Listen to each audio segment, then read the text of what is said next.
Assalamualaikum warahmatullahi wabarakatuh. Alhamdulillah. Alhamdulillah rabbil alamin. Wa bihi nasta'inu ala umuri dunya waddin. Allahumma salli ala nuril anwar wa sirril asrar wa tiryaqil aghyar. Wa miftahi babil yasar sayyidina Muhammadin al-Mukhtar. وآله الأطهار وأصحابه الأخيار عدد نعم الله بفضله رب اشرح لي صدري ويسر لي أمري واحلل عقدة من لساني يفقهوا قولي أما بعد. Jamaah salat Isya dan sekaligus salat tarawih rahimakumullah.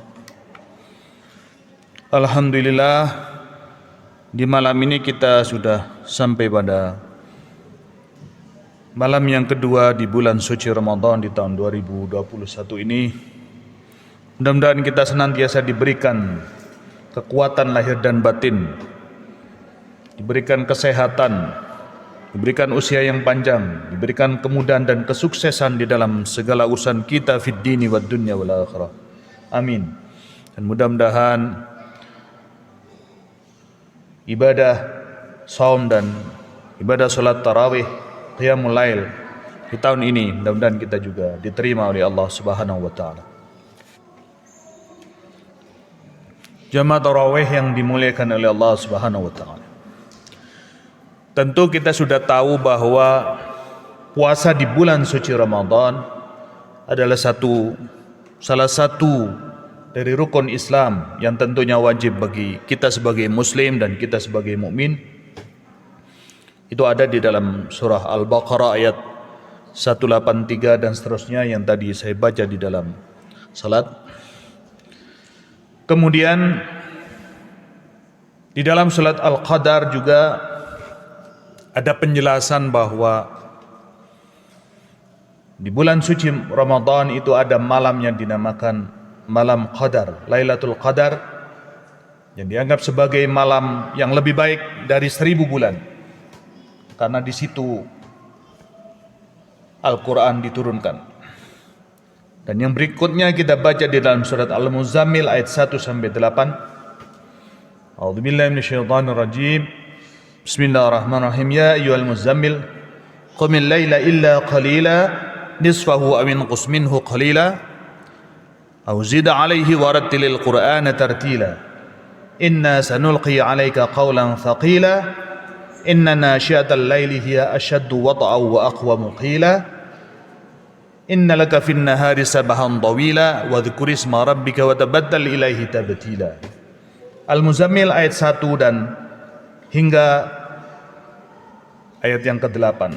Saya ingin membaca dan menghubungkan surat Al-Baqarah 183, Al-Qadar 1-5, Al-Muzammil 1-8.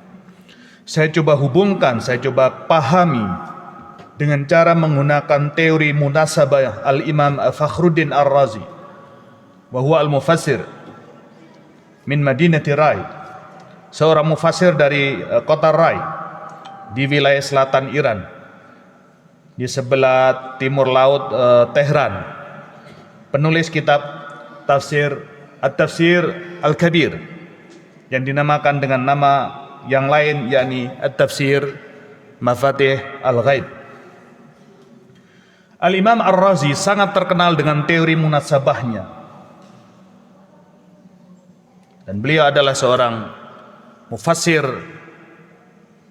yang mencoba mempertahankan akidah Ahlussunnah wal Jamaah dari serangan kaum Mu'tazili. Bagaimana kita menghubungkan atau mengkorelasikan antara satu ayat dengan yang lain, ayat yang lain dengan teori munasabah itu? Kita lihat konteksnya. Kita lihat konteksnya. Di dalam kitab-kitab sirah An-Nabawiyah kita mendapatkan penjelasan bahwa Nabi besar Muhammad sallallahu alaihi wasallam itu sebenarnya sejak di Mekah itu dia sudah terbiasa tahannuth atau tahannuf.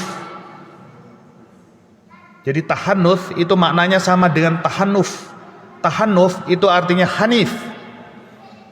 Orang yang melakukan perenungan, hanif itu orang yang melakukan tafakur, perenungan untuk mencari kebenaran sejati.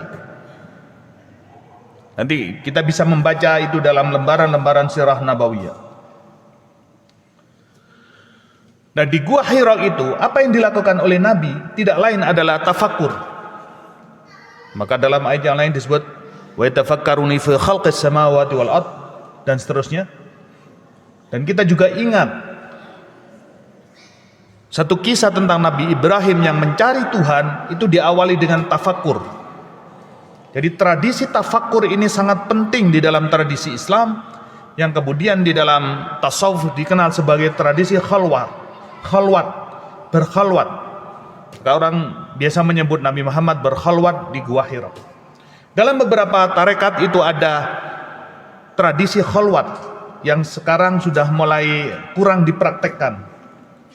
Kalau di masjid itu namanya itikaf, kira-kira begitu. Kenapa Rasulullah SAW bertahannuth atau bertahanuf di Gua Hira?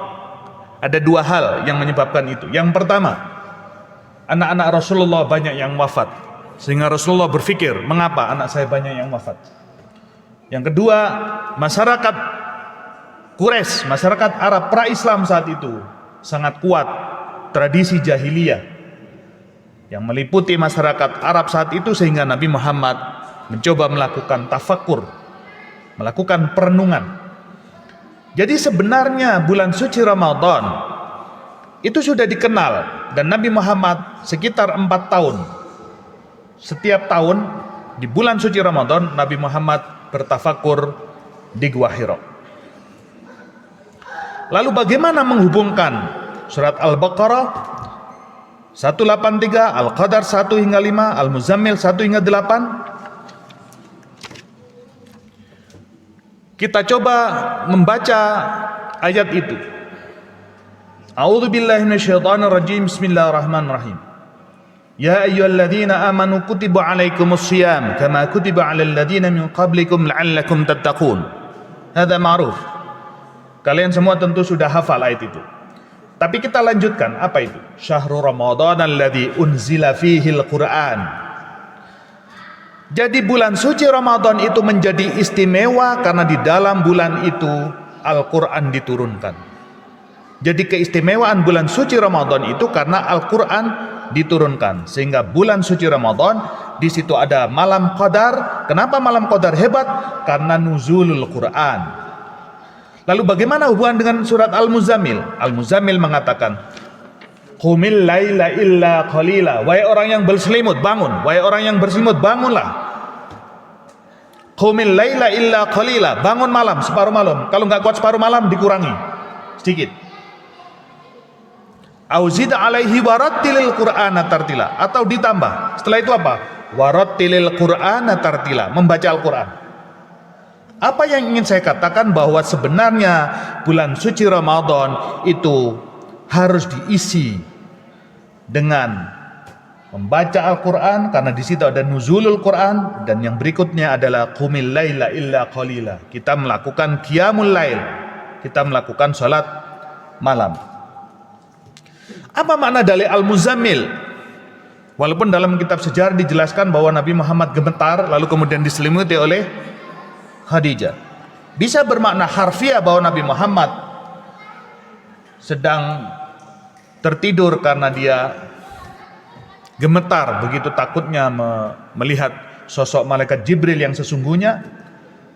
Tetapi Al-Muzammil bisa juga dimaknai sebagai manusia yang masih terselimuti oleh kebingungan-kebingungan, oleh tradisi-tradisi masyarakat saat itu yang tidak jelas arahnya, sehingga Al-Muzammil itu lalu dibangkitkan, dibangunkan dari kesadarannya itu, sehingga kita bisa membaca bahwa sebenarnya bulan suci Ramadan itu harus diisi dengan yang pertama apa tadi? Membaca Al-Quran dan sholat malam. Lalu bagaimana Al-Muzammil itu selanjutnya? Inna sanulqi 'alaika qaulan tsaqila. Wahai Muhammad, aku akan memberimu, aku akan mengajarkan kepadamu satu perkataan yang berat. Konon katanya Nabi Muhammad itu kalau mendapatkan wahyu, kakinya itu pernah menindih kakinya Abu Bakar, sehingga Abu Bakar mengatakan begitu beratnya seperti tertindih sebuah gunung. Artinya bahwa Nabi Muhammad mendapatkan tanggung jawab yang sangat besar, yang sangat berat. Kenapa? Karena Nabi Muhammad sudah dipersiapkan sehingga beliau harus senantiasa bangun malam, senantiasa sholat malam, dan sholat malam itu sebenarnya periode Mekah itu wajib. Hingga akhir hayat Nabi Muhammad itu wajib. Tapi kemudian kepada umatnya sholat malam itu tidak wajib atau sunnah muakkad. Nah, apa yang bisa kita baca dari sini bahwa sebenarnya kalau kita ingin mampu, kalau kita ingin punya sebuah kemampuan yang lebih, karena kita akan memikul satu tanggung jawab yang berat, maka itu syaratnya bahwa kita harus rajin sholat malam, dan kalau bisa sebelum subuh sudah membaca Al-Quran. Itu inti pesan dari surat Al-Muzammil itu. Qaulan tsaqila bisa kita maknai sebagai satu wahyu Al-Quran, bisa juga sebagai tanggung jawab yang berat. Sehingga satu cerita, Nabi Dzulkifli itu sebelum jadi raja, itu ditanya oleh raja sebelumnya, siapa yang ingin jadi raja? Dzulkifli mengatakan, saya siap jadi raja. Apakah kamu mampu melakukan 3 hal? Kata raja sebelumnya. Apa itu? Yang pertama, puasa di siang hari. Yang kedua, sholat malam. Dan yang ketiga, kamu tidak boleh marah. Kamu harus bisa menahan amarah. Kalau kamu bisa melakukan 3 hal ini, kamu bisa menjadi raja. Lalu disitulah maka beliau disebut sebagai Nabi Dzulkifli. Kenapa Dzulkifli? Artinya bahwa beliau adalah orang yang punya kemampuan untuk memikul tanggung jawab itu. Itu sifat atau kriteria kepemimpinan. Karena itu kita lihat bahwa sebenarnya kata Iqra itu bukan hanya membaca. Iqra bisa membaca, Iqra bisa menerjemahkan, Iqra bisa membaca tafsir, Iqra itu bisa menafsirkan Al-Quran, Iqra juga bisa menghafal Al-Quran, dan seterusnya dan seterusnya. Karena itu dalam bahasa Perancis, qiraah itu lecture. Lecture itu bisa membaca, bisa memahami, bisa menghafal, itu lecture, qiraah. Nah, jadi membaca bukan sekedar membaca tanpa tahu makna, tetapi adalah tradisi tafakkur, merenungkan maknanya, tadabbur. Al-Quran itu intinya tadabbur, merenungkan maknanya, dan selanjutnya memahami pesan-pesan dan melaksanakan isi kandungan Al-Quran. Sekian yang bisa saya sampaikan, mudah-mudahan ada manfaatnya. Usikum wa nafsi bitaqullah wa ta'adih, wallahul muwafiq ila aqwamit thoriq. Assalamualaikum warahmatullahi wabarakatuh. Assalamualaikum warahmatullahi wabarakatuh. Dakwah digital merupakan upaya kreatif dalam mensyiarkan Islam rahmatan lil alamin. Mari kita dukung dakwah digital Masjid Iqomah UIN Sunan Gunung Jati Bandung dengan senantiasa memberikan subscribe, like, dan komentarnya. Dan jangan lupa ya, senantiasa menjaga protokol kesehatan. Insya Allah kita tetap sehat. Terima kasih. Wassalamualaikum warahmatullahi wabarakatuh.